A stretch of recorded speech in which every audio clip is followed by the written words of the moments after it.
This week, I'd like to talk about being kosher. And believe it or not, that's something that applies to Jews and Gentiles alike.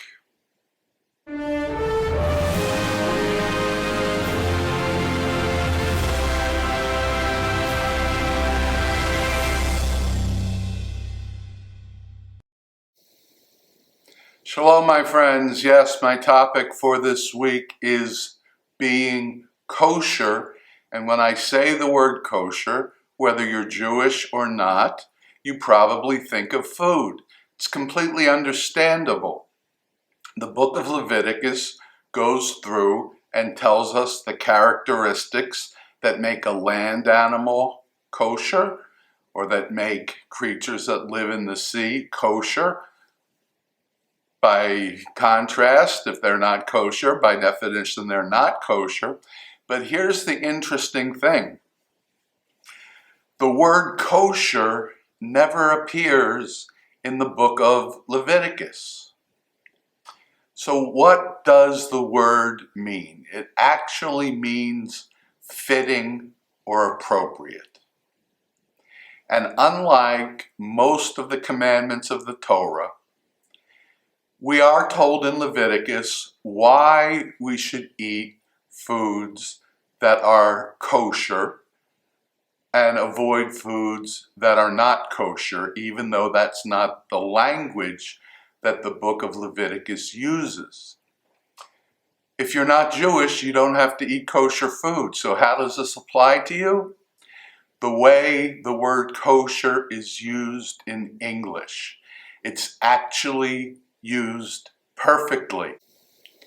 If somebody makes a donation that is not tax deductible but pretends that it is and writes it off on his taxes, that's not kosher, and that's a perfectly legitimate way to use the word.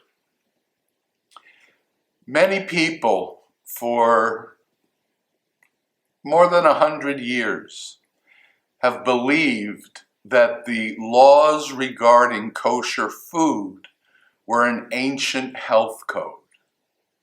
Don't eat pork because from pork you could get trichinosis. But couldn't you also get sick from eating spoiled beef? Don't eat shellfish because you could get hepatitis. Couldn't you get sick from spoiled halibut? The fact is that, as I said before, this is one of the relatively rare occasions where the Torah does tell us why we are to eat kosher food, or more generally, why we should be kosher. It comes towards the end of chapter 11 of Leviticus, where God says, "You must sanctify yourselves and be holy ones, because I, the Lord your God, am a holy one." That's why we have the laws of kosher food. But it applies to anything in life, especially those things that we have the same drives as any other mammal does, but we also have a moral conscience, and that differentiates us from the animal kingdom. So it applies to everybody, maybe not with regard to what you eat, but in the way that you conduct your lives. It should be in keeping with the principle of living a holy life. Everything you do, the way you treat others, the way you run your business, and maybe even the way you order your lunch should be kosher. My friends, there are a couple of ways that you can be supportive of our YouTube channel. There is the subscription model at patreon.com. I will leave a link in the description below the video. If you wish, you can support my synagogue directly with a donation to the Rabbi's discretionary fund. I will also put a link to that in the description below the video.